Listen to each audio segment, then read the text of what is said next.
You know it's hard out here for a pimp when he tryna get this money for the rent, for the Cadillacs and gas money spent. We'll have a whole lot of bitches jumping shit.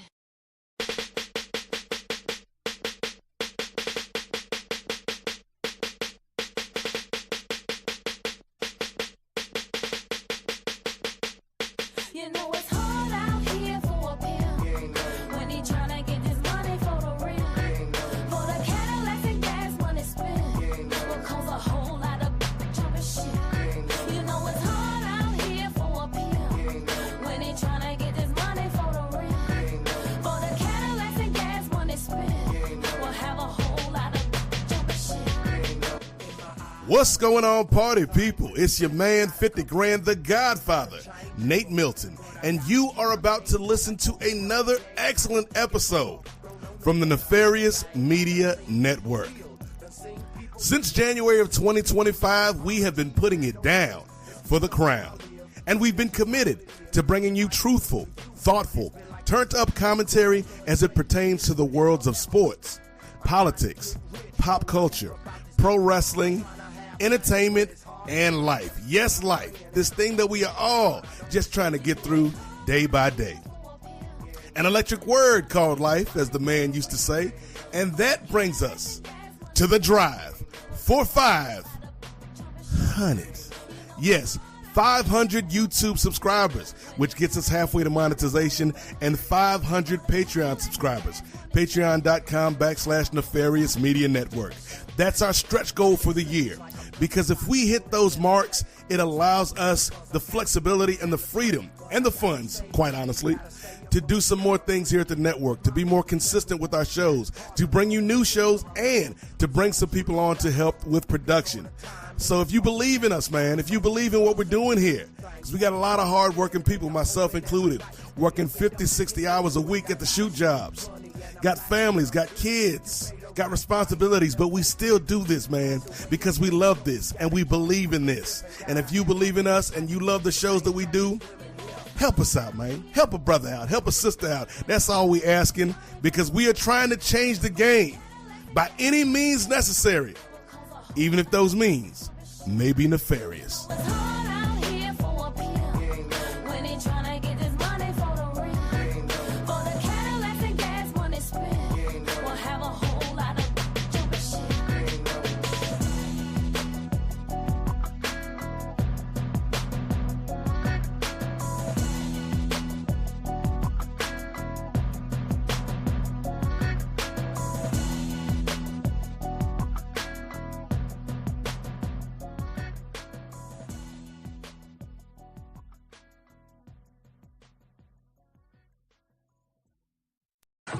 You know, when they ask you that, you just say yes. Soup salad or breadsticks? I would love this. Yes. I would love the super salad.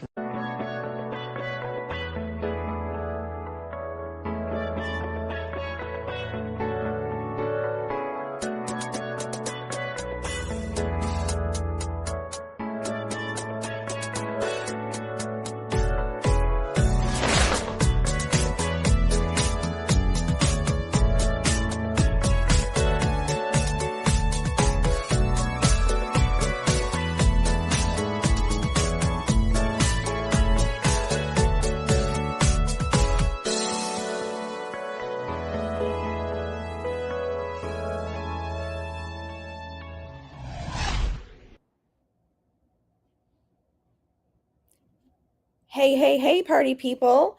It is halfway through August. The summer is almost over. It's very sad. And we're here to bring you another awesome episode of the Super Salad Podcast, talking about the awesome hit movie, The Fantastic Four: First Steps.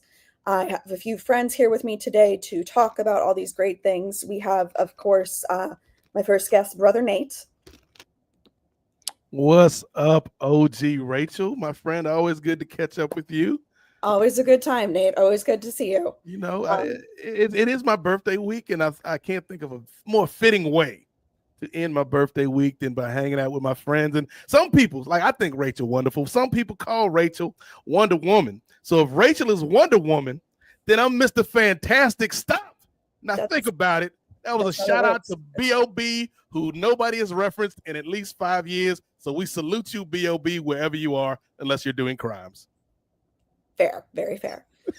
Okay, we also have a longtime friend of mine, Miss Britney Monae. I first met her when she was on the Black Lightning podcast back in the day. It was a great show and a great podcast. Happy to have you here, Britney. Happy to be here with you. It's been a minute since we podcast together. If we did once, I think, right? When you were doing Legendary Ladies? One or two, Yeah. So, good to have you here. Good to have you back for sure. Thank you. And then our last guest, we have a good friend of Nate's, Brent. Yes. I believe. Yes, I was going to say he's my co-host on Kung Fu Island, which you can find at the Nefarious Media Patreon. But then again, maybe I'm his co-host because you can also find the show at the True North Nerds Patreon. But I'll just say we're co-hosts. And, yes. Brent Chittenden is always good to have when you're talking all things nerdy. Awesome. As evidenced behind me. Very cool. All right. Well, we had our first awesome episode talking about Superman, always one of my favorites, and we are back to talk about the more recent superhero movie that came out. Would be The Fantastic Four: First Steps. I personally saw this movie last night to make sure that it would be fresh in my head for all of this, and I liked it. I thought it had it was very much still a Marvel movie, but it did have somewhat of a different vibe to it, making sure that we know that it's not the traditional Marvel universe that we are used to. Nate, how'd you feel about the movie? So I've seen the movie twice, Rach. I saw it the week it came out, and then I saw it again yesterday because somebody gave me like AMC passes for my birthday. Nice. And so I had differing opinions both times I watched it. So the first time I watched it, I was a little bit underwhelmed, I guess would be the word I would use, Rach. And maybe it's my fault for the expectations I had coming into the film, because this is the film that's kicking off the next phase of Marvel. And we've been waiting for a good Fantastic Four movie for a long, long, long time. The less said about Fan Four Stick, the better. But I was just kind of like, okay, that was cool. That was cool. The second time I saw it, which was this week, I liked it a little bit more. And I think, at least just in my opinion, I think this may be one of those movies that grows on you. I think Vanessa Kirby did a thing in this one. Like Vanessa Kirby killed it. Michael Giacchino did his thing with the score. So overall, I'd say I had a much better time the second time around with it than I did the first time. I've still got some critiques, which we'll get into a little bit later. But I would say, yeah, if you're interested in this stuff, and if you're watching this, you're obviously interested in this stuff. If you haven't seen the movie yet, we're going to spoil the hell out of it. But if you're still interested after hearing us talk about it, I'd say go check it out. We're definitely not a spoiler-free podcast, so that should be noted up front. Brittany, what were your overall thoughts on the movie? I think, like Nate said, Vanessa Kirby killed it. I think she is like the best part of the whole movie. But for me, and like I talked about it on the other podcast, The Parlay, where I was like, well, that day, like I opened that day and I didn't really take a nap, and I went to meet up my friend and we had dinner first and then we saw the movie. So I don't know if all of that influenced how I felt about the movie, but I thought it was just okay. I personally wouldn't pay again to see it, so I'm gonna wait for it to actually be on like Disney Plus, and maybe I will like it more the second time around. But it wasn't what I was hoping it was going to be. But I think I already was kind of like not sure about this movie from some of the casting announcements and stuff like that. But it's not a terrible movie. I say you should go form your own opinions and see it yourself. Okay, yeah, that sounds fair to me. How about you, Brent? I wanted to like this a lot more than I did. There's so much of it that I think is really good. I love the retro futuristic setting that they've managed to put it in. I like a lot of the actors, save for one, and we'll get to him in a minute. But I thought, and I'm not even like a huge Fantastic Four fan, so maybe that's part of it. But I thought it was pretty predictable, and not that that's a bad thing, but there was stuff that, like, there was so many missed opportunities to do some cool stuff in there that didn't happen. Oh, good. So we have the spoiler warning, so I can get to this thing. At the end of the movie, when the Silver Surfer kind of comes in out of nowhere and rams Galactus through the portal, I just like, it was just, I kind of like, okay, but what, like, we don't see Mr. Fantastic use his abilities virtually at all. That's a great spot to put him, like, slingshotting the thing into Galactus, and then, like, just some, like, a couple more, like, action beats to it. The other thing that I honestly didn't like was Joseph Quinn as the Human Torch. He just did nothing for me. I thought the rest of the cast was pretty solid, but that one, I don't know why, he just kind of irritated me the entire movie. On a whole, like, I liked it. I just wish I liked it a lot more. I've seen it once, probably wouldn't pay to see it again. Would definitely see Superman over this if I had to choose between the two. Gotcha. Yeah, so I'm not the most familiar with the Fantastic Four. I was telling my friends earlier, I very distinctly remember going to see the Rise of the Silver Surfer movie. Like, I remember it was 2007. I went with my friends Brooke and Emily. We went to the Bayshore Theater, and then the only part of that movie I remember is the one scene with Jessica Alba, where she kind of has the scene that Johnny has in this movie, where she's with the Silver Surfer above the earth, and she's just like, why are you destroying our planet? And that's actually all I remember from the entire movie. Spot on. Other than the fact that Chris Evans was Johnny Storm. That's the only other thing I remember. So I got in the movie and I was like, okay, this is cool. You know, they're astronauts. It's on a different Earth. They said, oh, it's been 4 years since we went to the moon. So I was like, okay, so it's like 1973, you know, logic. But turns out that's not true. And it was supposed to be 1964 instead. So I guess that's on me not knowing my Marvel history. But I thought it started cute. It definitely gave me a lot of the Marvel signs of like, oh, you know, they're super, their identities are open and a secret, and they have a giant, you know, not a secret, and they have a giant tower that they live in the city, and just kind of all the Marvel things. Also, I would say with Galactus, the one thing that did also stick out to me is that, you know, no matter what, like, variation of villain Marvel has, they're still all just like a guy. I feel like DC sometimes gets a little more creative, like Doomsday and, you know, the other Superman villain whose name I can't remember off the top of my head. They tend to just get a little more like creative with these things. And the Silver Surfer shows up and she's like, oh, for Galactus. And I'm like wondering if he could be this like really interesting person, or, you know, interesting interdimensional being. But no, it's just a guy, just like a really big guy. So I was like, okay. That's fun.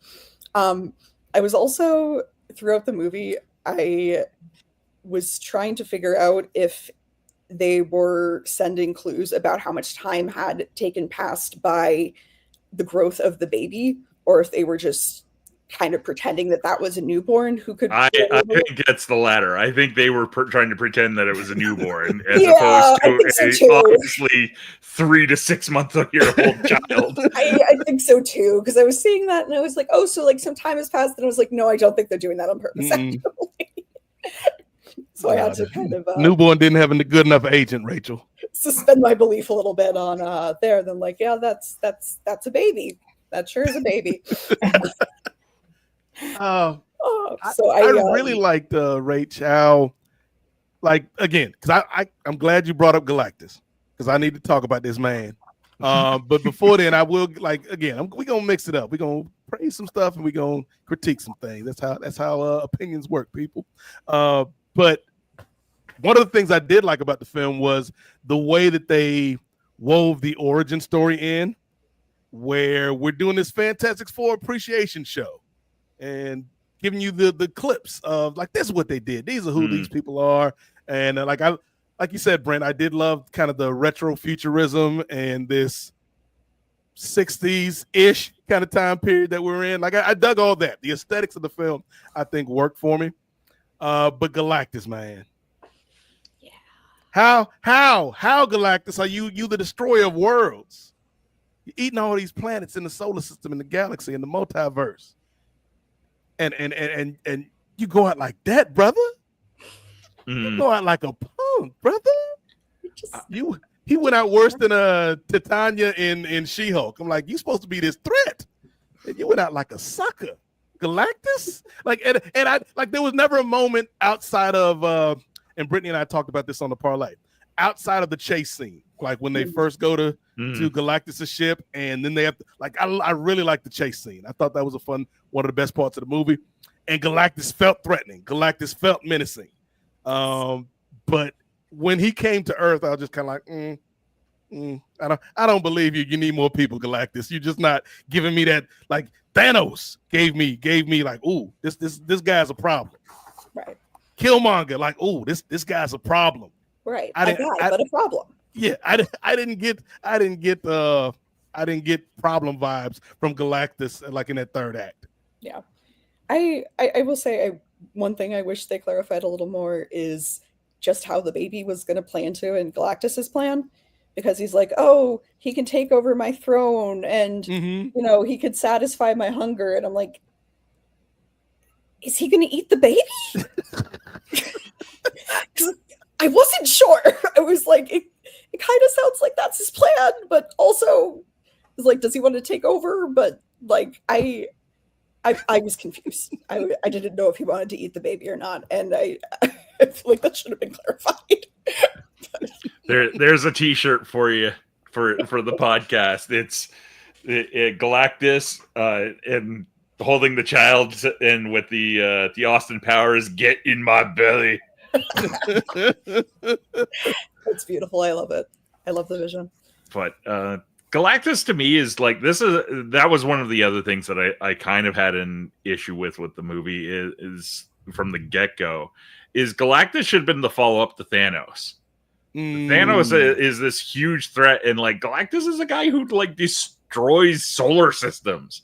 Like, it's a natural thing for everybody to team up against this big dude, and they just kind of blow it off in one movie. Like, he's been sent off somewhere. He's not dead, but he's like, didn't take much to get rid of him either. So no, yeah, I would say it was like what's the line from the dude on Screen Rant? Rachel's like, it's gonna be really difficult to beat Galactus, isn't it? No, it's gonna be really simple. Barely an inconvenience. Like, yeah, it reminded me of Kang and Quantumania. Like yeah. And that movie had me going for a second where I really thought, oh, they're gonna kill Ant-Man. This is gonna be crazy. And it was really like picking up. I'm like, this movie might be worth its salt, and then all of a sudden, no. And it's just like, it felt the same where it's like this villain who is supposed to be, much more threatening is ultimately not. And I don't know. I'm like, yeah, sure, the Fantastic would definitely probably beat him a few times in the comics, but it just felt very underwhelming. And there could have definitely been more build up to also Rachel said, I wasn't sure either if he wanted to eat the baby or if the baby was going to take over the throne. That's why I was just kind of like, oh, all right. Like, what is the clear motivation for Galactus here? Other than I just want to eat planets, but your baby might satisfy my hunger. And it's like, what do you mean? What do you mean, Galactus? Yeah. Also, Rachel, like, here's the thing. Come on, like we throwing a lot of hate towards this man Galactus, but it's like, come on, brother. You are this nigh powerful being, and gravity is what beats you in the end. Because when Thing ran through them columns, Brent, I was like, come on, man. You gonna tell me this man that lives in space cannot steady himself because Ben Grimm, the ever-loving Thing, ran through these columns, and now Galactus has lost his balance. I was like, come on, buddy. It's just their whole plan to delete him or to defeat him, not delete him. It seemed perhaps a bit simplistic. I know my guy, Mr. Fantastic, was really trying, but it basically seemed to be like, well, we take the Earth and we move it somewhere else. It was like, okay, well, surely that's not going to work. Like, so that was so I'm a big comic book nerd, obviously. And the interesting thing for me was that actually happens in the Ultimate Universe where Miles is from. If I'm like, maybe one of the commenters might be able to correct me, but because it's been some time since I've read that storyline, and that in itself ends up creating a lot of problems. Like I kind of thought, oh, they're doing something really interesting with this, and at the end of the day, no, not really. They just shifted it a little bit or tried to, and it didn't work, and that was that. So yeah, I mean, it probably would have been a lot more interesting if they did move the Earth and then had to deal with a whole bunch of stuff as a result. Oh, that's wow. Yeah, that was unfortunate again, though. Like when they went to the full face view rate, like Galactus to me should be somebody like, we don't really see this man's face because part of the menace is in the like again, you just see the eyes and the horns. Like, don't show me this Mr. Burns looking villain. Just a guy who could use a nose job, you know. It's just crazy. kind of there. So, but that's why he came to Earth. We have the best rhinoplasticians. So when Silver Surfer kind of ran through and knocked all the bridges over, I was like, oh no, I could have seen this coming. Yeah. And I will say I had a moment. I did because I tried not to spoil myself in this movie, so I didn't really know what was going in. And I was like, oh, she's pregnant. I guess that's the title makes sense with First Steps then. And then the Silver Surfer shows up, and I was just like, oh my god, not this bitch again. Because I was like, this is going to be like the 2007 movie all over again. It's like, oh no, she's like not the actual main villain. I was like, okay, because I thought the Silver Surfer was kind of lame in the 2007 movie, but you know, I liked her portrayal a lot better here. I thought her interactions with Johnny were interesting. I agree with Brent that I felt his characterization was a little bit off. I think part of that was they tried to not make him like a gross womanizer because they didn't think that would go over very well. So I do understand some of that, but like he came off a little gay to me. I don't know if that was just me, but like, I don't know. I would have been surprised if he had a boyfriend. I'll just say it like that. But regardless, I did like his interactions with the Silver Surfer and her ultimate little plot thing of, you know, yeah, I've killed a bunch of planets and people and stuff, but you really stuck it to me, Johnny Storm. And I mean, it worked. So, you know, props. Franklin was very cute. I liked Franklin. He was a very good baby, very good magic baby even. I'm just trying not to jump around too much here, but I'm assuming all of you guys knew to stay for the credit scenes. Oh yeah. Oh yeah. So you know, we do the credit scenes now. And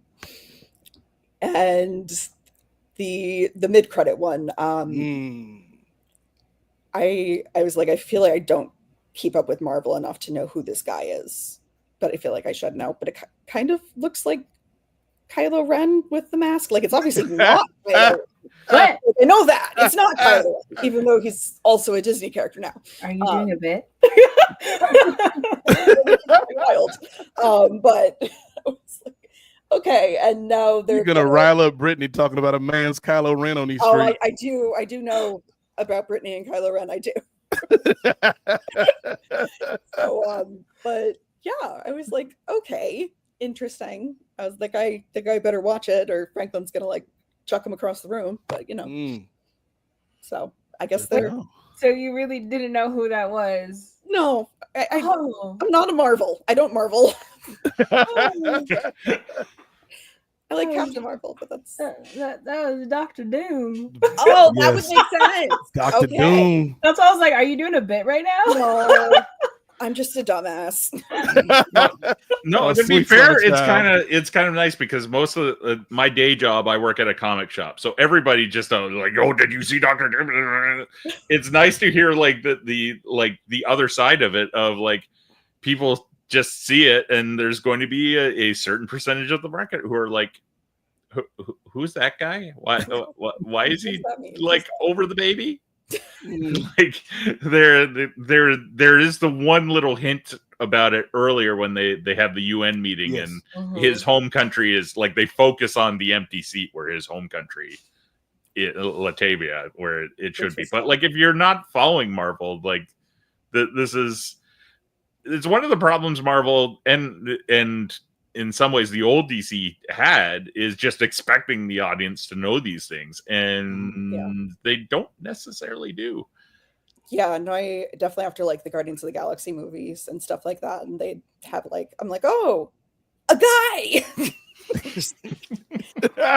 I'm sure they're gonna do some cool thing with that in the future. Rachel was like, why is this music so dramatic for this man? I don't know who he is.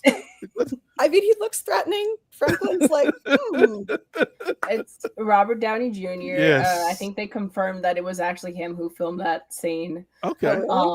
Yeah, so I don't know how out of the Marvel loop you are, but Robert Downey Jr. is coming back to the MCU as Doctor Doom. oh my god, that's incredible. I love that. Yes, there he is. There he is, ladies and actors, gentlemen. so why not? You know, I'm one of the people who are like, oh, why? But it's okay. I think that, and then we have like a good range of like opinions on this like podcast for this episode, because for me, I'm just like not into it. But I mean, who knows? They could prove. I want Marvel to prove me wrong, because the fact that I'm more excited right now for more like DC, James Gunn era DC stuff than like anything from Marvel kind of is like weird for me. But you know, hey, I guess the table got to turn at some point. Yeah. Where are you at with RDJ as Victor Von Doom, the world's greatest genius, billionaire, playboy, philanthropist, dictator, Victor Von Doom? Sorry, were you asking me? Or Yeah, I was who asking were you Brent. asking? Oh, I wasn't sure. I was asking the other man that you didn't know who he was before this week. Oh, we're great friends now, you know, all in the past. I like that. The one good thing is them establishing him as a villain in the Fantastic Four parallel universe. Solves a lot of the problems with the same actor underneath the hood, right? The other thing is like, we don't necessarily know that we'll see Robert Downey Jr.'s face in it. Doom traditionally just wears the mask because he's scarred underneath, and depending on which version of the story it is he's horribly scarred underneath, or he's so vain he's got a little nick and he feels that he's ugly forever, kind of thing. So if that's one of those things that, now that they've like firmly established him as part of that universe, it doesn't bother me as much at all. And the more that bothers me is the what to me is like just blatant panic mode from Disney and Marvel movies, just on a whole, of they went, crap, when was the last time we made $1 billion in the movie? Well, that was like Endgame. Okay, get me those guys. And that's what they did. They got Robert Downey Jr., they got the Russo brothers back, like, and you could hear the beeping of the dump trucks full of money pulling up to all their houses. And I'm sure they will find a creative way to do it, because those guys are good at that. But at the same time, it's kind of a blatant like, this is the problem, right? Whereas no, it's the problem is you taught everybody that we can just wait 3 weeks and watch it on Disney Plus, as opposed to spending money at the movie theater. Like, give me a reason to go to the movie theater and we will go. Yeah, no, I think that's a very valid point. It does generally feel like they kind of solved everything for the Avengers characters and like set them good to go, and now they're like, oh no, but can we do that again? Can we get them back? So yeah, I understand that. There's rumors too that now Chris Evans is going to be back, and that part of the reason why we're seeing this Doom is he's mad that Captain America created all those incursions or whatnot because of him deciding to go back with Peggy. So apparently that's what it is, but I don't know how true that is. It could be a totally made up fake rumor. If it's fake, great. If not, I just hope that it's executed better than what is like, the thought process in my head of what's going to happen. And then there's also rumors that this version of Doom is going to trick the main Marvel Earth that we know in the MCU into thinking that he is their Tony Stark and getting them to trust him. So, I mean, I feel like that could be very interesting depending on how that plays out, but I'm still a little on the fence about him being Doom. I hope that we get lucky and have another Doom, but we'll see. But I am excited that James Marsden is coming back, even though I'm probably the only person who cares. But hey, he's nice to look at. Maybe he'll get a run. Like maybe there is some room for some redemption for some of these characters, as we saw kind of in Deadpool a little bit. It'd be nice that if he was actually given something to do, because I would say Marsden his Cyclops wasn't awful. It just wasn't really there. He wasn't given a lot to chew on, and then he gets murdered in the third movie. So yeah, I'm cautiously optimistic about RDJ, and I actually think that Brent was maybe what Franklin was doing at the end of the movie. He was like, "Hey, kid, fix my face real quick," and Franklin was like, "Okay." I mean, I guess.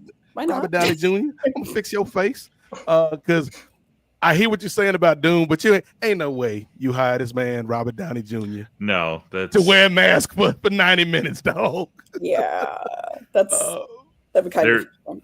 There's been one superhero movie, comic book based movie that's managed to pull off that kind of thing, and that would be Dredd.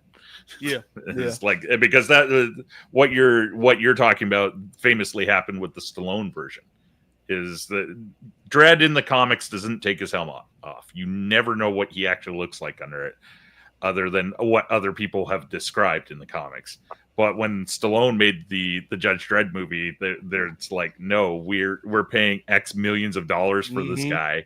You have to show his face in order to advertise it. Hence why he takes his helmet off 3 minutes into the movie and never puts it back on. Nope. Yeah, I don't know what you want me to do, Brent. People want to come see my face in the movie theaters. Adrian, I did it. I'm Dredd. I will say if they do have him show up and be like, "Hey, I'm Tony Stark," that immediately makes me think of in Ocean's 12 when they're like, "Hey, you really look like Julia Roberts," and it's Julia Roberts playing the character. That's immediately where my mind went to. But who knows? It'll be interesting. I have faith, man. It is a cash grab, Brent, but I do feel like these are I don't feel like these are cash in guys. Yes, they want the money, but I don't feel like they're gonna put their reputations on the line to give us some mid. No, I think they probably got the offer and then thought about it and came up with something that they at least pitched it and went, yeah, okay, we'll do that. And okay, now back up the one of the Russo brothers is Scrooge McDucking through his house. Yeah, I don't think Marvel or any movie company goes into something let's make something mid. They're hoping always to make something good because they want the profit back. So they're always hoping for something to be good. It's just it's just hopefully they actually do something interesting is where I'm going at, because they might think that they're doing something interesting, and then again you see it and then you're like, no, this is not what you thought it was going to be. But I really do hope they prove us wrong. They got some things right with this movie. For me, it's still Vanessa Kirby is the thing that she was fantastic. Said the thing. Yeah, I sure did. And I also really enjoyed Cousin from the Bear. Again, I never know how to say his name right, so he's just forever Cousin from the Bear for me.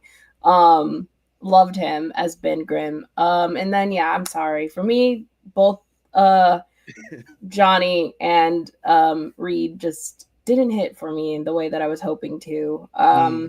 I like both of those actors and other things that I've seen them in.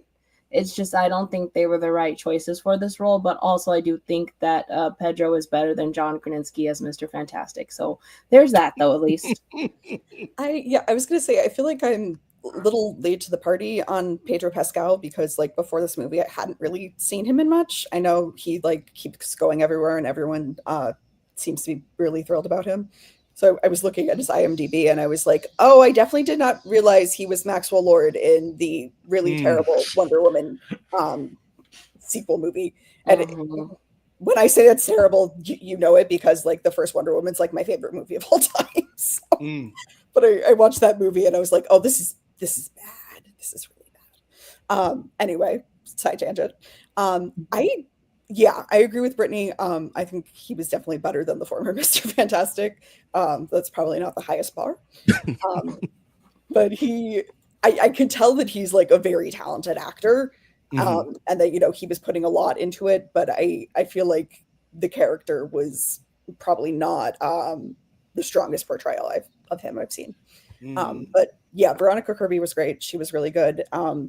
I did like The Thing a lot. I really liked his little side plot with going to the Jewish neighborhood and talking to the very Jewish school teacher named Rachel. And everything. And that was one other thing I was going to say was I really liked their version of like a fictionalized New York City, because it wasn't, you know, like they have a Statue of Liberty apparently, but not like, I didn't see like an Empire State Building or that kind of thing. But like at the same time, it felt like it could be New York City still the same. Like it had like an old deli and like, you know, those kind of things that you are used to seeing in New York City without necessarily seeing the same old landmarks. So I thought their creative design and production in that was well done. So, but it also had me thinking, I was like, so they have a Times Square, they have a Statue of Liberty, but they don't have like the Empire State Building. So I was like, this is interesting how this all works. But, you know, and then they had Mr. Fantastic being like, oh, there could be parallel Earths, and we're just going to move on from that. So I was like, just drop that in there and move on. Yeah, apparently there was more to that like love story between the Thing and her that got cut out of the movie to shorten the runtime. For me, the interesting thing was no pun intended, was I could like, again, I don't know how much of the audience would get this, because this is like we're starting to get into real deep nerd shit now. Is that was supposed to be sort of like a representative or an homage to Jack Kirby and his wife's relationship, because famously, the Thing is Jack Kirby. Like he found that he related the most to that character. That's why the Thing always has like a chopped off shitty cigar in his mouth in the comics and stuff like that. And they created this female character who hadn't appeared before as like more of a representative of his wife, Roz, who was like an inker. She's one of those fascinating comic book people that doesn't get enough credit, because she like inked a lot of his work and drew on her own and stuff like that, and had a career like alongside of her husband. But just her husband was the outside of Stan Lee is probably the most important person in the Marvel Comics history. And like usually the Thing is teamed up with Alicia Masters, who is blind and the Puppet Master's daughter or stepdaughter, I want to say. But they decided to change it up in order to like pay tribute to him. Along with there is a slight cameo from both him and Stan Lee during one of the things where they're looking out the window when the surfer comes up. I don't know if it's an actor or if they CGI'd a guy to look like young Kirby and a younger Stan Lee. That's cute. Stan Lee, unfortunately or fortunately, depending on how you want to look at it, he's going to be in every Marvel movie. And he has now been passed on, I want to say 5 years at this point, maybe 6. Yeah. But he signed a deal right before that, and with his estate, that like they're going to use him. They're going to work that poor dead man, even though he's no longer breathing. I remember we went to go see Into the Spider-Verse like 2 days after it was announced that he died, and God, we cried so much at that movie. It just like really put it over for us. But anyway, that's a really cool tidbit, and that makes sense. At the end, they have the quote of Jack Kirby being like, a little bit of yourselves in the characters, and his birthday is August 28th, and it was our birthday 28th. That's cool. I like that. Yeah, it did feel like they cut a lot of that subplot out, because it was like, why would you cast Natasha Lyonne for such a minuscule role. So yeah, that does make a lot of sense, Brent. I thought the thing outside of Sue was probably my favorite of the four. Johnny had his moments, like again, obviously, just I was the target audience for this line, but and it hit me a little bit more on the second watch. But when he's like, I'm gonna make the sacrifice play. Hey, tell Franklin Uncle Johnny loves him. I was like, no, you gonna tell him yourself, Johnny. You gonna get through this, brother.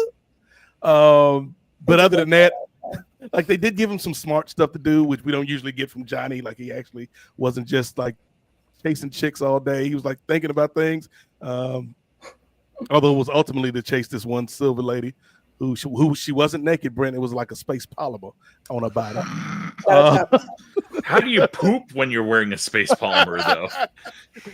Ask Galactus. He made the suit, man. I don't know. And I think Reed was interesting. Like, again, on the second watch, I think I liked Reed a little better, but he was still the one that just kind of, it felt like there was, like, I needed Pedro, and I think Pedro did a good job of what was on the page. Maybe it just wasn't enough on the page for him to make Reed feel a little bit more. But then Sue, like we've all talked about it, Vanessa Kirby did the damn thing with Sue to the point where she actually convinced me in the theater, Rachel, that I was wrong. Okay. Because people know, man, I love Steve Rogers. Steve Rogers, one of my favorite Marvel characters ever. But the one time I think Steve Rogers made a mistake, Brent, is in Infinity War. Hey, we don't trade lives. Like, Steve, no, you might want to trade that robot's life so you can save the whole universe, my boy.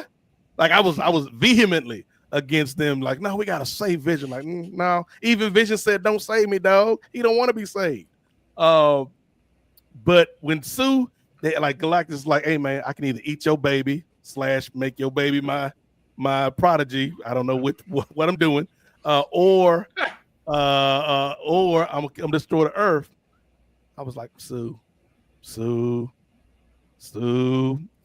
I understand the bond between the mother and the child, but you just met this baby. You can make another one, Sue. Come on, Sue.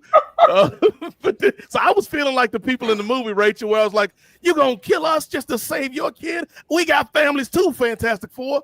But when she held the press conference, and that's another part of the movie that I liked. Just kind of it felt very much of that time. Like TV is just like this new thing. And so like the access to celebrities and people of that stature, politicians. So like I did like that aspect of the movie.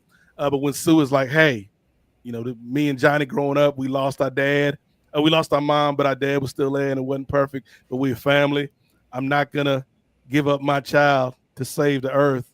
But I'm also not going to give up any of your families to save the earth. I was like, you know what, Sue? I'm on your side now. Let's figure out what we can do to save this baby you just met and the rest of the world. But she did her damn thing, man. Like I've always liked Vanessa Kirby as an actress. When they announced her for Sue, I was kind of like, okay, I guess. But she, to me, was like, this was her film. And she killed it. Yeah, I think that scene was really smart in a way to kind of get the public on their side and kind of get everyone united. Because when he makes the offer, you're kind of like, oh, well, I mean, that is the whole planet, but like. I was like, they're not going to give up the baby. Like, that would be a terrible movie. It's like, come on. They're not going to give up the baby. So you kind of had to get everybody aligned. And I think that was a smart way of doing it. The other scene I really did like was with Sue and Mr. Fantastic when they're having their, like, little disagreement about it. And Sue says, like, it was like, well, you being yourself hurts me sometimes. And Mr. Fantastic was like, but I don't mean to.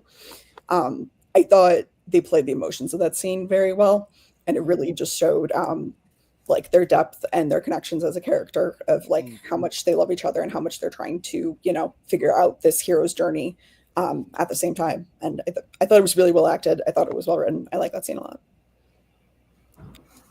Yeah, I just think Vanessa really is just like an acting like juggernaut, because she just every scene that she was in, like, she took over. She's really good in the movie Pieces of a Woman, if you haven't seen that.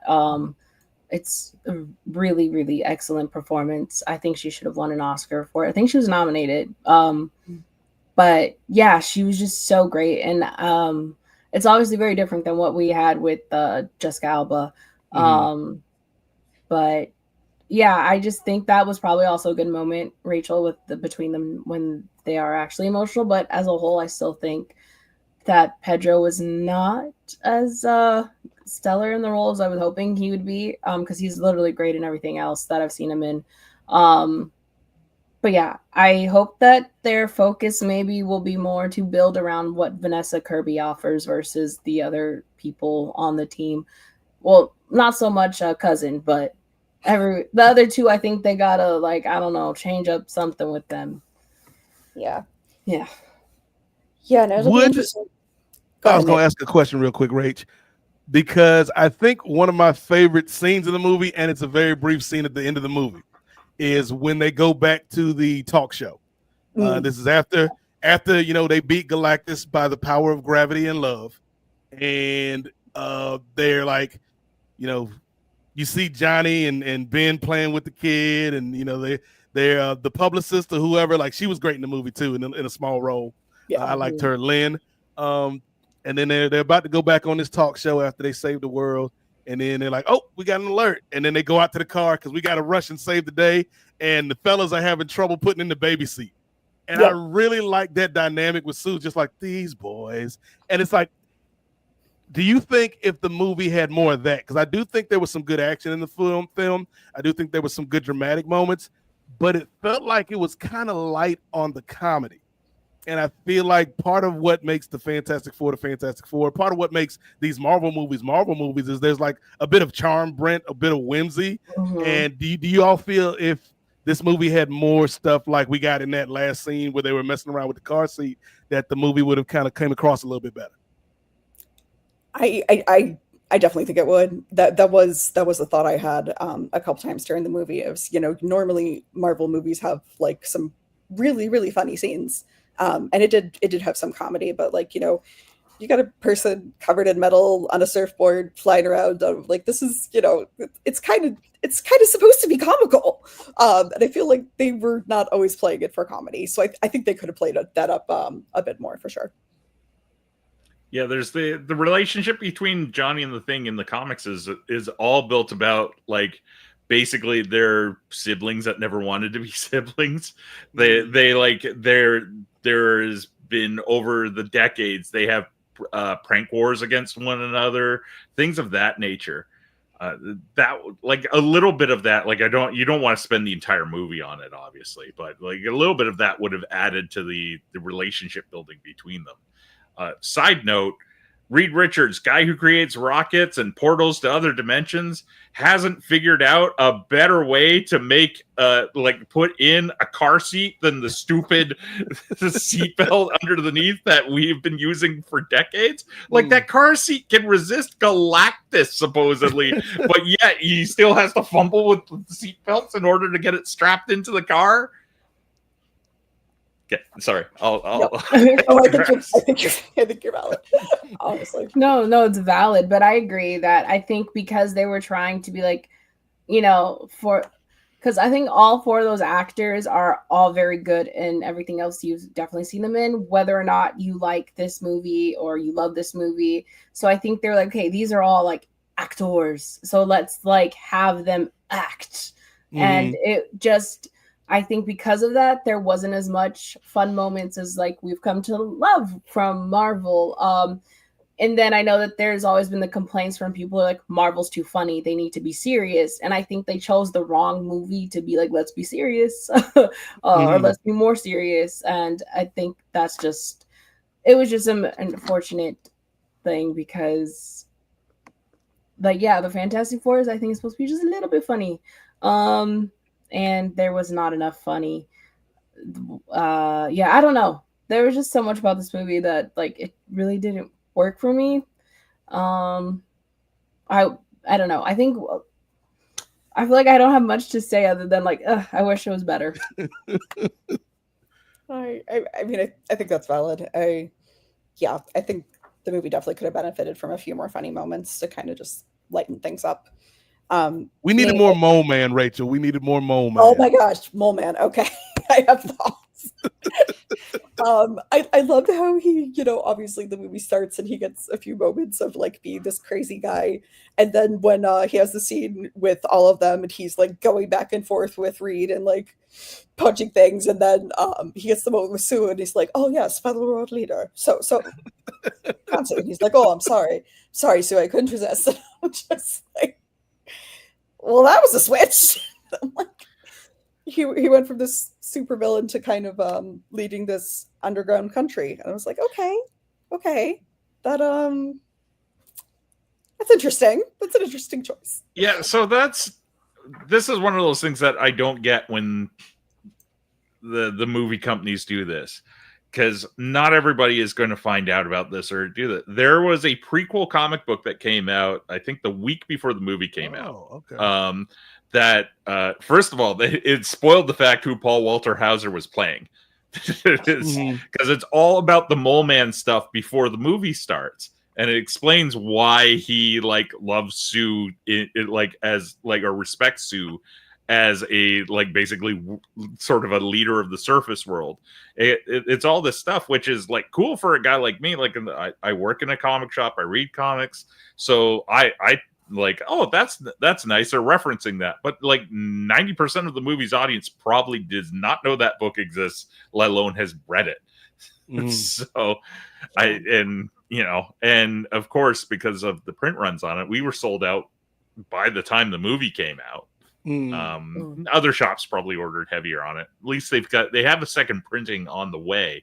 But like some of that, I feel would be important stuff to know going into it, or at least like a little bit more of a like exposition to explain the dude that is running the Undertown or whatever you want to call it. Yeah, I think that would have been some good context. Honestly, that would have been helpful. It's like nice when they do tie-ins like that kind of thing, but also like it can't be that important because a lot of people aren't going to see it. Yeah, that tie-in in itself is like well done, because what it's supposed to be is kind of like how we see the Fantastic Four's origin in the movie. Is this comic book is a comic book about the Fantastic Four from their universe. Okay. So not only is the story from like before the movie takes place, there's fake ads for Fantastic Four stuff in it, like the Johnny Storm fan club. Like it's like you can join the Johnny Storm fan club and all this other stuff that's in it. It's really well done and well put together, but you don't put important plot points in that. Put add-on stuff, yes, but not like stuff that would be useful to your general movie viewer. It's like for Star Wars, when they put a whole bunch of prologue stuff to that last Star Wars movie in Fortnite. Like,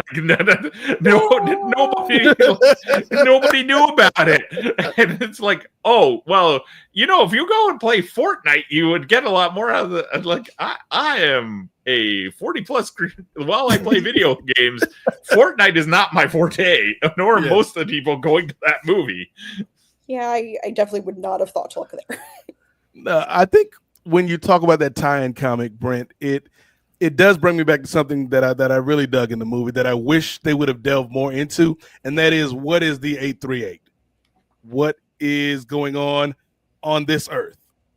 Because the bits that we got, like I said, I love the setup with how the talk show told their origin. I love the aesthetics of the time period. I love the cartoon where like Ben's like, yeah, they just threw in his clobbering time for the cartoon. I don't really say that in real life. I thought that was a cute running gag. But I feel like, well, there's two things. Number one is a real world thing. Number two is, well, number one is the 838 thing. Number two, I'll get to the real world thing here in a minute. And Ray, just look up Little Caesar's Fantastic Four, and I need you to get this picture ready. Oh God, I have thoughts. But with the 838, like I just wanted to kind of live in that world a little bit longer, and feel like, because there's some really good scenes, like I said, like the press conference stuff.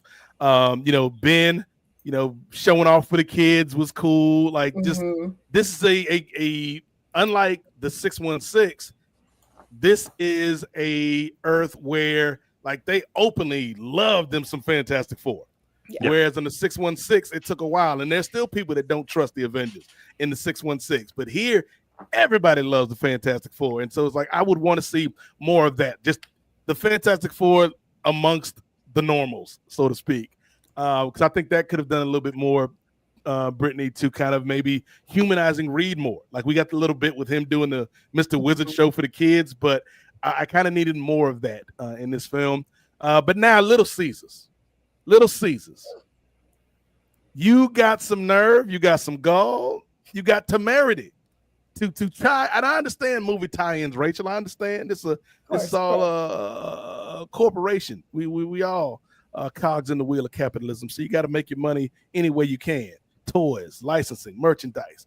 But this Little Caesars Fantastic Four pizza, have you no shame, Little Caesars? How you gonna charge me the same price for a regular pizza for a same size pizza that is cut into 4 quadrants with each quadrant containing only one topping?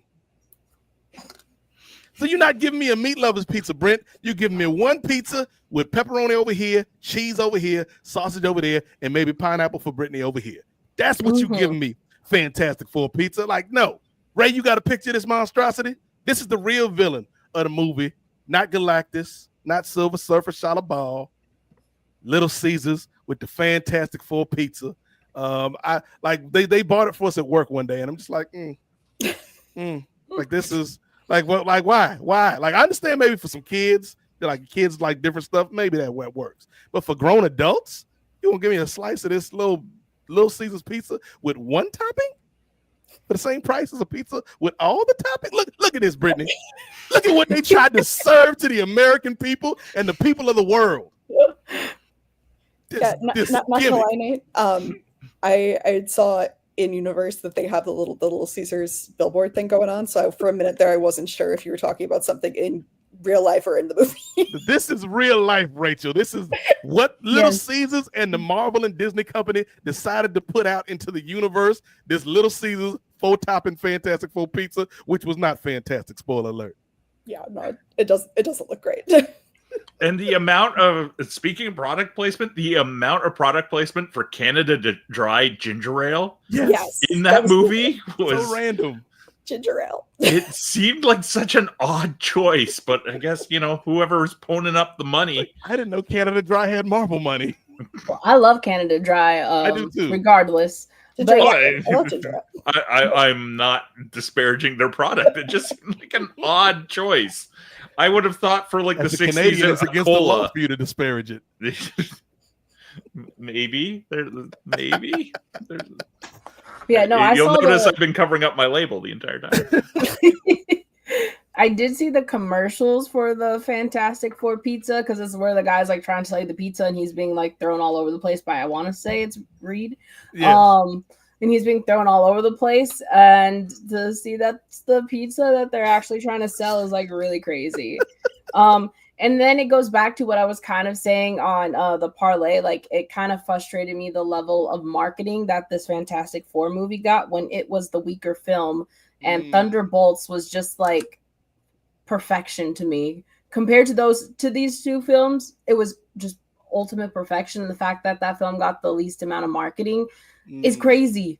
And I understand that they were like, okay, well, Fantastic Four, people know Fantastic Four more, and then we have these people that like I get it, but at the same time, like, I'm sorry, Fantastic Four did not deserve the level of marketing it got. The Pop-Tarts, like, I didn't try them, by the way, but like the level of marketing that this movie got for it to be what it was is just very disappointing. Yeah, no, I think for a lot of the marketing, they tried to sell it as like a kid more friendly movie than it really was. Kind of like, oh, take your 10-year-olds to this, and I don't know if the 10-year-olds would have really enjoyed it. Nope. Like I like Pop Tarts still, but And I hate that people are making the comparison, but I understand why they do it. But just from a vibe standpoint, like if you're taking your kid to one movie this summer, it's easily Superman. Like that's the movie that the kid is going to have the most fun at, and you as the adult will probably have the most fun at. Like I said, like I love both Marvel and DC, but like James Gunn did his thing with Superman, as we talked about on issue 1 of Super Salad Rage. But like I said, I dug Thunderbolts. I dug the Sam Wilson parts of Brave New World. And like there were parts of Fantastic Four that I enjoyed. Like I said, and I feel like a lot of these Marvel movies lately, and I don't want to be crude with the terminology here, but I feel like a lot of these Marvel movies are either growers or showers. And what I mean by that is like there's some movies like Thunderbolts like that just kind of pop to me, like when I watch it. But then a movie like Fantastic Four, again, I had a much better time the second time I saw it, Brent. I feel like this movie is going to be a grower, particularly whenever we see what they do with this group in the Avengers movies coming up. I think we might have a lot more fond feelings for this film when we go back and rewatch it. But I do feel like if on first watch, you may love it. Like I'm sure there's people that love it. You may hate it. I'm sure there's people that hate it. But I think the majority of people that watch it for the first time, they're gonna be like, okay, that was cool. That was cool. But I feel like the more you watch it, it's probably gonna grow on you a little bit more. I admittedly need to catch up and watch Thunderbolts. I didn't get around to seeing that one in theaters. But Highly recommend. I've seen it now like 3 times in total so far, and I absolutely love it. It was just so good. It's another type of Marvel movie where they're like, hey, friendship and family and found family are like very healing for the soul and what we all like need in community. But I think the way they go about it is it hit better. The action bits were good. Like there's a whole action sequence with Bucky that reminds me of the Terminator films. I enjoyed like their banter with each other. I thought it was beautifully shot. And obviously like when you have Julia Louis-Dreyfus in anything, she's gonna kill it. She's the best. I love her. She's such a good like, antagonist for them, and just everything about that movie was great. I really loved Hannah John Kamen as Ghost. Just I don't know, everything about that movie was great. And obviously Florence Pugh is like she's fantastic. She's so good. I love her. Everything I've seen her in is just like she has always been my favorite part of almost every movie I've seen her in. And I want to see more of her and Hannah like on screen together because I really liked their little bits that they actually had when they were like individually them. I don't know, everything about that movie just worked. Even that movie has me liking freaking dime store Captain America. Like like that movie did some really good like work to really make you go like, okay, you know what, maybe this Captain America's not too bad. I did not know about him. I was talking to my roommate about the movie, and she's like, "Yeah, and there's like the new white Captain America." And I was like, "What now?" This is what I get for don't keeping up with Marvel stuff. Wait, what did I say? Ray said Florence Pugh is what? Britney? What did I say? Did I say something weird? If I did, I did not mean to because I love Florence Pugh. You're fine. I think you're fine. Ray's got his comment. Ray is just mad that earmuffs if you don't want to be spoiled. Fantastic. There we go. Florence Pugh is fantastic. I was gonna say Ray is just mad that he was spoiled that the Thunderbolts are actually the new Avengers. They're the new Avengers, Ray. Shh, don't tell nobody, but they're the new Avengers. This is an OG Rachel deep cut, but when I was in college, I was in the theater program. I have a degree in theater before I went to law school. Fun times. And we had a stage combat fight night that we did every year. And one of them, my senior year, was an Avengers style fight where all the grad students that got first pick of everything were the Avengers. But since I was a senior, I got to be a villain. I was Madam Hydra, who before I knew who that was as a character. And they're like, "Oh, you can be this obscure person." I'm like, cool.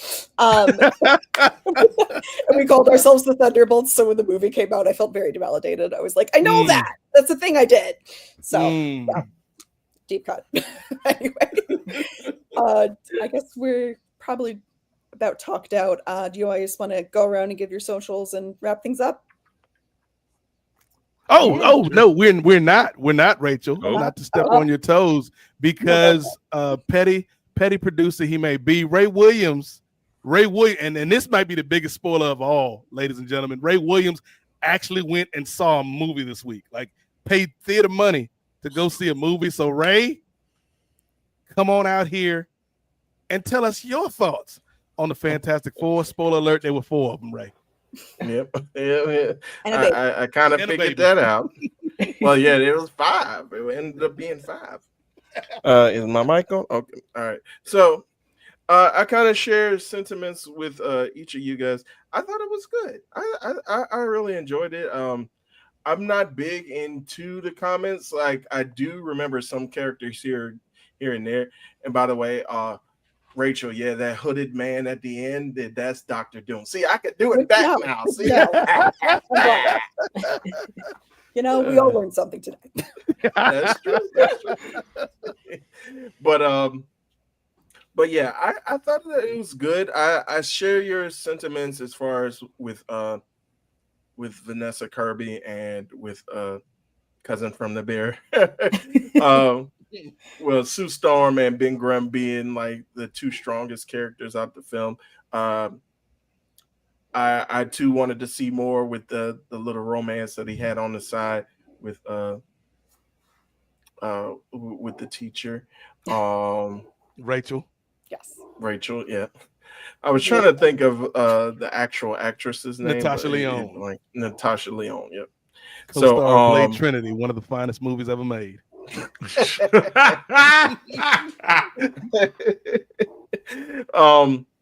I actually thought that the guy who played Johnny Storm, I thought he did a decent job. I thought he did a decent job. I thought I did see some of the comedy. Like, I felt like the movie was adequately funny. It wasn't like gut busting funny, but I thought it was adequately funny. I kind of liked his relationship with Ben, and they were kind of needling each other here and there, especially like that when Ben. I didn't realize that Rock could grow facial hair.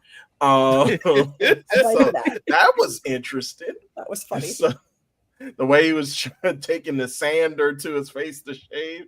So that was interesting. I do think one standout character from it was Mo Man, aka Paul Walter Hauser, who's actually in 2 of the top 5 grossing movies over the last couple of weeks, with him being in this and in The Naked Gun.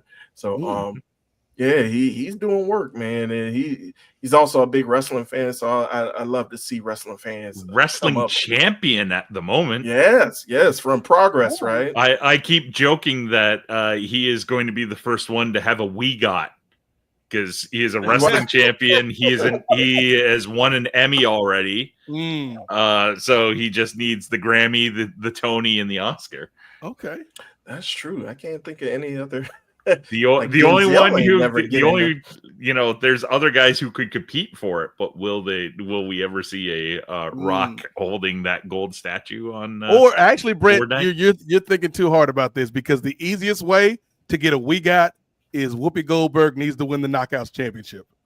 Oh, done. That'd be awesome. It's for so many bad reasons. Or maybe get her on your promotion of the year. Get her on Wild Women of Wrestling, Nate. Whoopi on She's in Hollywood anyway. Let's get that campaign started. Whoopi Goldberg for Wild Women's Champion. Although she'll have to travel because they do the View in New York, right? I don't know. They'll make it happen. They'll make it work. Oh, yeah. Planes exist, right? Yeah, right. That is true. But you believe the airplanes in the night sky are like shooting stars, right? We could really. Damn it! I was waiting to make that joke.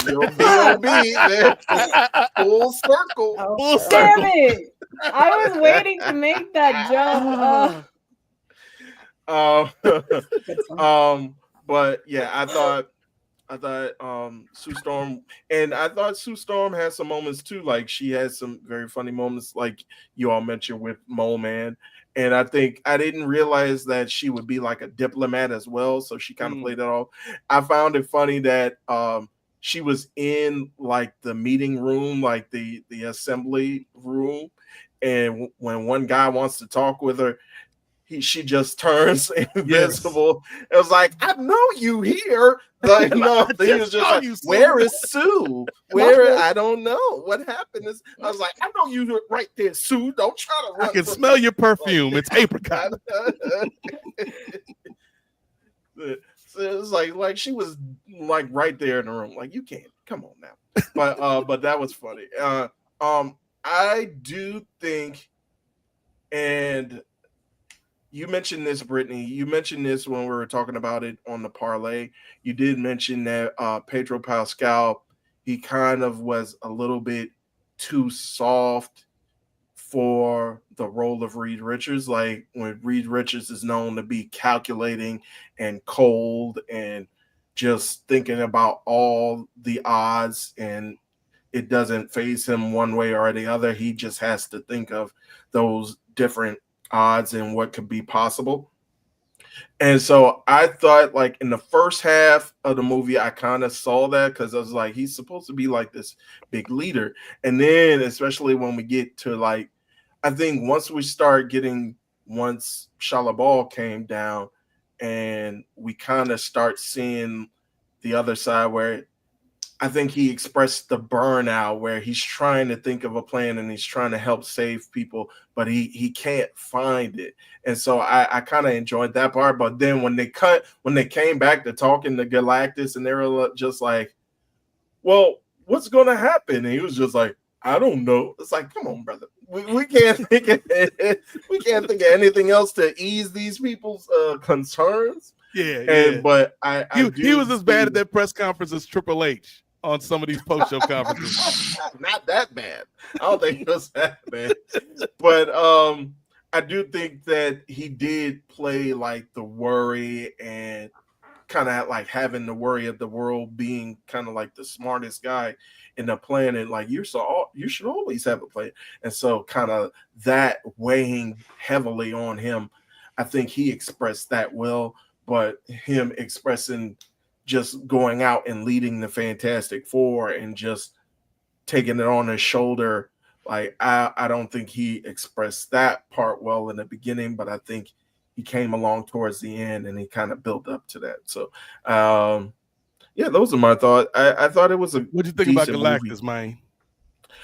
Well, I remember back when it was released, because again, I'm not big into comics. So I remember back when the Rise of the Silver Surfer was released, the sequel with our boy Michael Chiklis, who had the actual practical makeup. But for some reason, Lawrence Fishburne voicing the Silver Surfer, but not being the actual Silver Surfer. But I remember a lot of people were like, well, Galactus is supposed to be this galaxy-eating entity, not just supposed to be a cloud.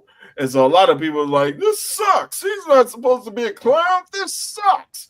And so, like, now seeing like some of the trailers, and it's like a comic accurate portrayal of him, I thought it was decent. And but again, since I didn't read the comics a lot, like I thought he was decent. Okay. That's it. What do you think about the was he gonna eat the baby or have the baby take over the throne? What are your feelings on I that? share that. That's the biggest question. That question. sentiment with you guys. Was he going to eat the baby? And I think in the movie they asked that, or I think they mentioned something like that. But and maybe that's why when Shia LaBeouf reached inside the womb, maybe that caused him to grow like 3 months inside the womb. Okay, right. Crafting theories. Okay, right. Maybe. But yeah, I didn't understand that either. Like, I thought he was going to eat the baby. I thought it was like, why keep the baby on as your protege, but you still going to need to survive and need sustenance. So yeah, I thought he was going to eat the baby. Plus, you don't want to be a stepdaddy, Galactus. Yeah. Big role. Galactus is like, no, Galactus is the daddy that stepped up. But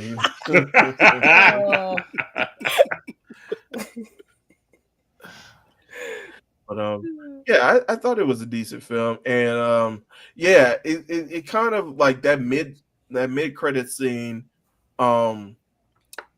It's just like, I know you can't throw too much, just like similar to when they had I think it was Guardians of the Galaxy, the first one, where they just had a brief cameo of or was it Avengers or was it Guardians of the Galaxy? Thanos, when they had the was first at the end of Avengers. Yeah. So they just a little peek, don't show too much. I agree as far as if they can make it make sense with RDJ being back, and maybe just say it because I think you mentioned this, Brent, and I think I heard it. Someone else mentioned it as well. It is canon that Tony Stark in another galaxy does become Doctor Doom, I believe. So if they can make it make sense, then I think they could do. It was just though, I hate that when you do something as definitive as kill off Iron Man, like you want to make that stick and make it feel as though like any of these characters can go at any time, and it's like it's permadeath, to use like a a video game term. It's like the consequences weigh heavy. It's like these things mean something.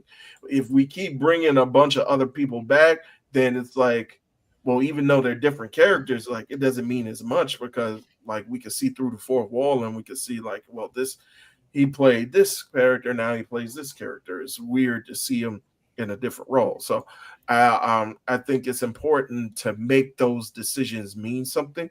But again, if they can make sense of it, especially when you're using this multiverse kind of thing, like if you can make it make sense, then I don't see how you can't turn it into something good, especially with the Russos. They always strike gold on something. So I think part of the problem, Rach, is we're part of the problem in that the fans and people that cover this stuff like have this insatiable need to know everything that's going to happen with a picture. And I think it would have been cool if we didn't get RDJ at Comic-Con. Like if he was able to film this and don't nobody know about it, and then maybe if the movie's coming out in December, like you have RDJ at that year's Comic-Con, the year the film is coming out, a few months before it releases, and you're like, oh snap, or don't have him there at all. But I think if there was a way to kind of prolong the secrecy of this, it would have been cool. But that's not the time we live in, because there are whole economies built around this information and gathering scoops and stuff like that. Which is part of why, like, I talk about it on the parlay that I'm like annoyed with the Spider-Man Brand New Day. Yes. Like Twitter account. I'm like, I have seen, like, even though I might not fully know what's happening, I've seen so much of that movie in like the span of 2 weeks. Even when I'm trying to not see it, I just see it, and I'm just like, I know what's happening, and it's bothering me. And I know that John Bernthal got a haircut in between the Punisher and coming back on set for Spider-Man, and I'm just like, I don't want to see all of this. And now that I know Mark Ruffalo is on set, like you seeing everyone, and I'm just like, I know everything. But hey, I will Spoiler say, alert, I didn't know about Ruffalo. Don't tell us. Don't tell us. I'm sorry, guys. Thanks for ruining the movie, Cap. Hey, they might get cut out. You never know. Like Oscar winner John Malkovich was cut out of this movie. That's true. Completely and utterly. He wasn't in this movie at all. No, and he's in the first trailer. Yes. They must have kept his part in until like the last second. Yes. Because I think, Brittany, we were theorizing when we did the trailer reaction. I was like, maybe Malkovich is that universe's Doctor Doom and RDJ is another universe's Doctor Doom, and he wasn't even in the damn movie. Nah, he was Red Ghost, the controller of monkeys. He controlled the apes. Yep. Okay. Wow. Oh, damn. Sorry, guys. That's people watching at home didn't know. Well, it's been all over my Twitter feed. Seeing it. I'm sorry. So, yeah, that's what it looks like Brand New Day is going to be about, is the three of them Rachel and I will never forgive you for this, Brittany Monae. I'm sorry. Yeah, It's all over Twitter. So maybe I spend too much time on Twitter. Yes, thank you, Jay. Spoiler alert.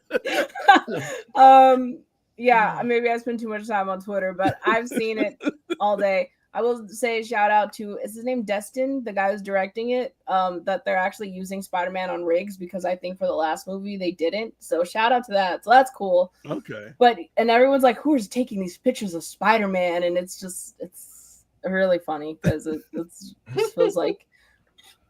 But yeah, and I think they're trying to also do the whole like now Twitter approach that they were doing with the Superman movie, where all the characters have like Twitter accounts, and they're like, oh, you know, the LexCorp did not do this or whatever. Like, I think they're kind of now doing the same thing. I will say shout out to whoever runs the Wilson Fists Twitter, because they retweeted a picture of Daredevil twerking in the street, and they're like, see, he's just, look at what he's doing in our city. Instead of saving you guys, he's twerking. And like, it was really funny. I appreciate that Twitter account. I finished the first season of Daredevil Reborn or whatever it is. What'd you think? I liked it. Matt Murdock is close to my heart as a lawyer superhero. So I'm very I have a lot of feelings about that. But no, I thought it was really good. I'm looking forward to the second season. I don't want to super spoil anybody. I'm not going to say anything about the next season, just in case people are like, Brittany, how do you know all this stuff even more? I was initially disappointed that they did not include some of the original characters. I'll leave it at Yeah, but I was gonna say when you mentioned it, when you were talking about it on the parlay cap, when you were talking about them having the, because up until that point, I think they just had the suit reveal. And so ever since then, I was like, I'm not watching nothing. Like, anything that come up, because I subscribe to IGN, and IGN has like a lot of trailers and behind the scenes stuff. I was like, I'm not watching it. I'm not looking at it. I'm just scrolling past. Yeah. So because it's everywhere. Yeah. I'm waiting for that first trailer. So yeah, I haven't seen a lot of stuff in it. Just maybe just my algorithm. But yeah, thanks for spoiling it, Brittany. I think part of it is because I am a Castle shipper, and one of the girls that I follow, who is like one of the main Castle like tweeter people that I follow, she posted some John Bernthal stuff, and I was like, great. I did see him giving his like speech that did make its way onto my IG feed. Like, I guess after they wrapped. He's filming he's filming Brand New Day, the Odyssey movie, and he's filming the Punisher special. So he's filming all three. Yeah, this of was those. after they wrapped the Punisher special, I think, because he was in his Punisher outfit, just talking about people didn't think this could happen, but it's gonna happen. And I thank everybody for working on this, even though Brittany Monae is going to spoil my involvement in Spider-Man Brand New Day here in a little bit. But it's okay because we did it together as a team. Go Team Punisher. I'm John Barenthal, y'all. There go that catchphrase again. It's going to get over, Brent. It's going to, when Robert Downey Jr. shows up in Doomsday and says, hey, I'm Dr. Doom, y'all, you know where you heard it first. Right here. Russo's I Need to Check. I'm Matt Ryan, y'all. Yes, Matt Ryan. Yes, there was a whole thing on the parlay, Brittany or Rachel, about how Matt Ryan was going to protect me from Brittany's ghost, and he's just going to be, I'm Constantine, y'all. Hey, I love Matt Ryan. He's great.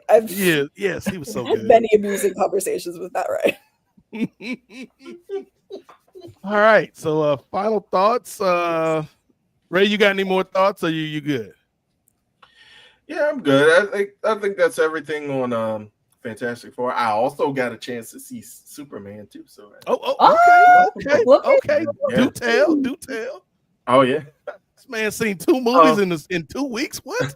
Who are you? Who are you? Are you a 838 Universe Ray Williams? I'm trying to take advantage of the last 2 weeks that I had on vacation because we go back to work on Monday. So I was like, let me just go ahead and go see all the movies I can see. But I thought it was a decent movie. Again, I share similar sentiments to you all. I thought Corn Sweat was a very good. He did a great portrayal of Superman. Some people don't like when he was getting beat up, but I think that's the main way. When you got a guy who's like supposed to be like this superior being and everything, like you got to show a weakness, and you also got to show um that he has some relatability to the normal human being on Earth as well. So I think that's the main way that you could show that. Although I did find it interesting that he was still getting beat down, even though the guy wasn't using at the time. Like those guys, even at the start of the film, like those guys weren't using like kryptonite or everything. Like you think you should be able to eat these shots, but then I did like Nicholas Holt's portrayal of Lex Luthor. I thought it was great. I thought it was like, even though like it was right there on the cusp of campy, but like he was really like giving it his all in that one. So I really enjoyed his portrayal in that. And I kind of like the dynamic that Clark and Lois had. Okay. Although, again, it was similar to, I think I mentioned this on the parlay before I saw either movie, that there's a lot of people that's saying, oh, well, it's not going to be, it's not like this big, it's not telling you the origin story. We're coming to like, is doing quick preposition, like just like the scroll down, read this, 3 years, like 30 years he came down, 3 years he appeared as a superhero, 3 weeks ago this is what happened, and now just thrust you right into it. It's like, oh, okay. And so I kind of like that everything was already established, but it did give you a quick intro into everything. And so I thought it was a decent movie. Whether I thought, you know what? Yeah, I did think it was better than Fantastic Four. You don't have to choose. I know. Both wrestling. You can just like all of it. You can like both. For me, what I think in my movie interest, I just ended up really liking Superman more. But hey, there's some people who like both. I think my little brother liked both, and that's okay. My little brother's seen both twice in theaters, so okay. Nice. Yeah, I mean, I like Samoa Joe, and I also like Mr. Iguana, but Samoa Joe, I'll take Samoa Joe 10 times out of 10 over Mr. Iguana. But yeah, you can like both. Yeah, I understand. I'm not saying Fantastic Four is the Mr. Iguana. Yeah, it's a wild comparison. Ray's like, I'm GD, Mr. Terrific. But yeah, and like the twist, like we're doing spoilers. Spoiler alert for Superman. Like the twist with them cloning Superman and then making him into I forgot what, Ultraman. I thought it was like, oh, okay. So that's understandable why he's whooping up on him. But like just how he was able, I think it was kind of like a little bit out of the realm that, wow, this guy is so obsessed. Like Lex is so obsessed that he's been watching this guy's every move and he knows exactly how he's going to fight. It's like, dude, you get a life, bro. You ain't got nothing else. You got all that money. That man is a true hater, Ray. He hating for the love of the game. Yeah. And then and I think somebody else mentioned too, like when I go to the movies, like I know a lot of people are going to be like this too. When I go to the movies, like I kind of throw my brain out the window and I just want to enjoy what's in front of me. And so I don't really think about real world stuff when I'm trying to enjoy the movie. And so when people were kind of making, of course, we all heard about the stuff where Fox News just going crazy. Oh, woke Superman. Oh, he's a woke Superman. And then also like a lot of people were kind of making comparisons and talking about the two warring countries, or the one country that was going after the other country. They were kind of making comparisons with Israel and Palestine. And so I was like, oh, I didn't think of it that way. I was just thinking about it as just a movie. So I didn't take that stuff into consideration. I was just watching what was in front of me. So, Okay. that was it. Okay. Thank you, Ray Williams. You're very welcome. And for those who are watching, I also got a chance to see 2 other movies, but I'm not going to give those reviews now. Wink, wink, nudge, nudge. Oh. Stay tuned to our social media, and who knows if some 1-minute reviews might be coming up on a couple of other movies. Oh, okay. Look at you, Ray, going to the movies. I love this for you. So I don't know what's more impressive, Britney, or what's more probable. Like the fact that Ray's seeing all these movies, or the fact that he's actually going to be able to stick inside that 1-minute time limit.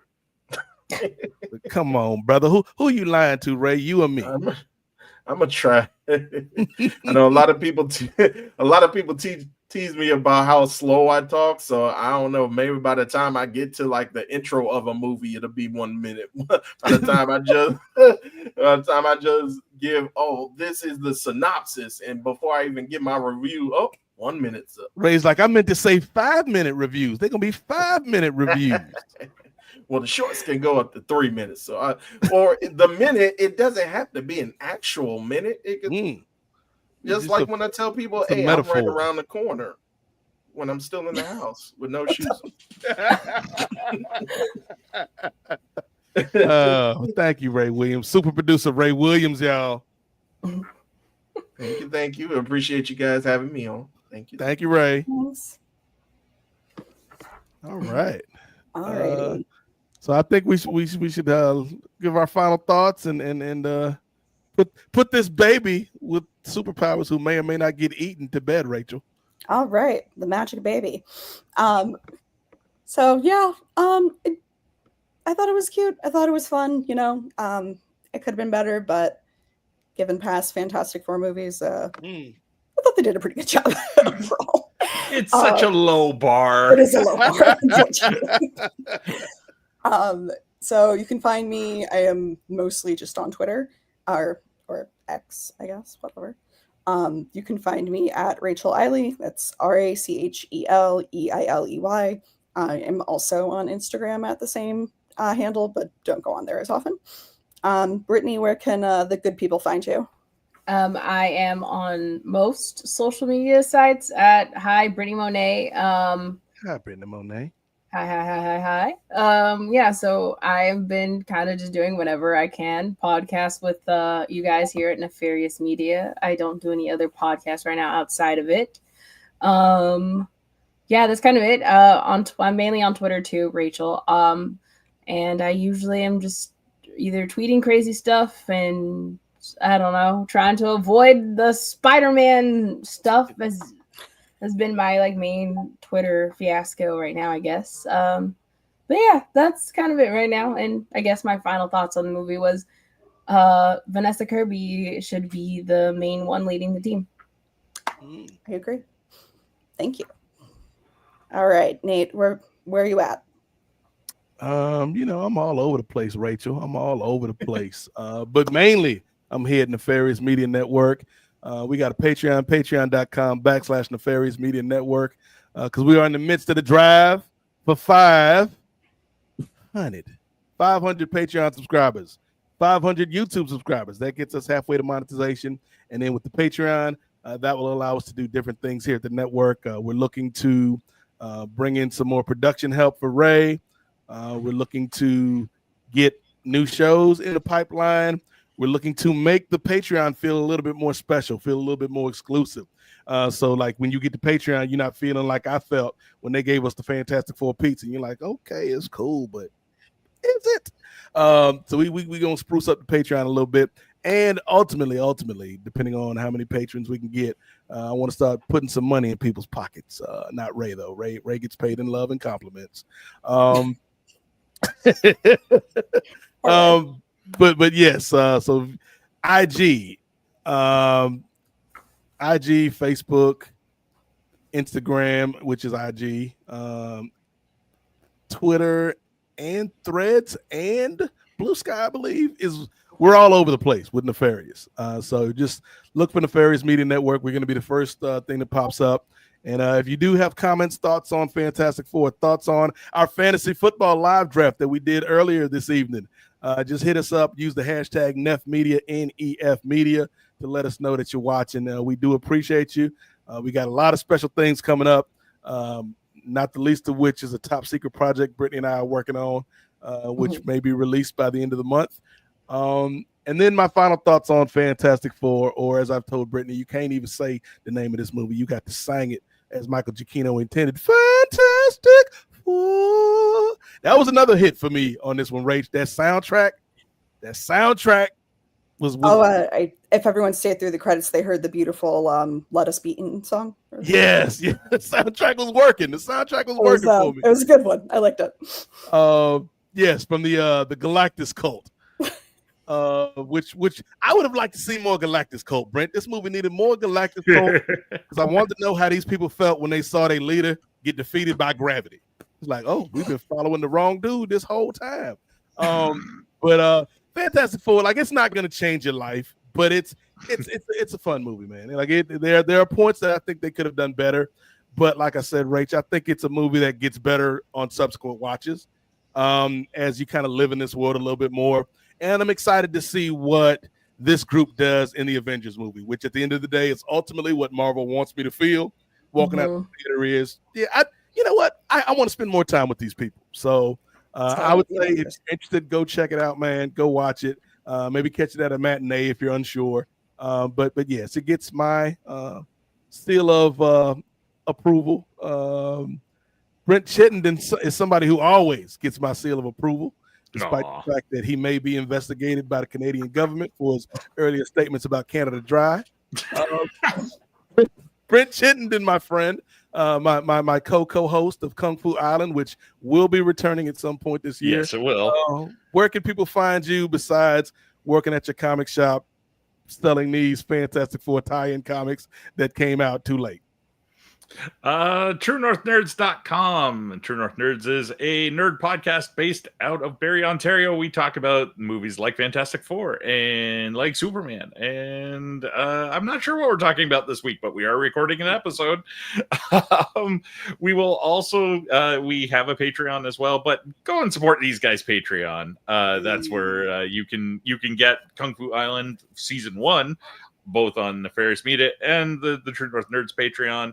As Nate said, where there is a second season coming, and I am also doing a music nerd show called Listen to This, which is Patreon exclusive, except for when it's not. And usually when it's not is when we have a guest on, like Nate Milton has been on the show, as well as musicologist Alan Cross. And we already announced it on the last episode. The September episode of Listen to This will feature a guest, none other than Adam Copeland, or Cope, if you are watching AEW, where he is going to talk with us about one of his favorite albums. And it is the first podcast I've ever recorded that was interrupted by a bear. So tune in to get all the details for that. And thank you guys for having me. I know Nate knows me well, but you, Brittany and Rachel, Rachel's never met me before, and Brittany's only done the show with me once or twice. So thanks for having me on. Glad we could hear. And I love music, so if you ever want to talk about emo bands, I love, especially the new crop of bands. I'm into them, just in case people. Oh, okay. I will definitely throw that down, because that, as Nate will attest, one of the things is the show is hosted by two 40-year-old white guys, and we're trying to be better and more diverse with the people that we have on when we have guest episodes. But and in fact, that we were stating the other day that we need to have a lady on at some point. So I will definitely put you on the list. Awesome. I love talking music. Cool. All right. I still do not have a cool sign off. I will come up with one at some point. I promise you that. But, Yes, Clobbering you, time. you can go with "I'm not a Marvel." There, I'm not a Marvel. That would work. Yeah.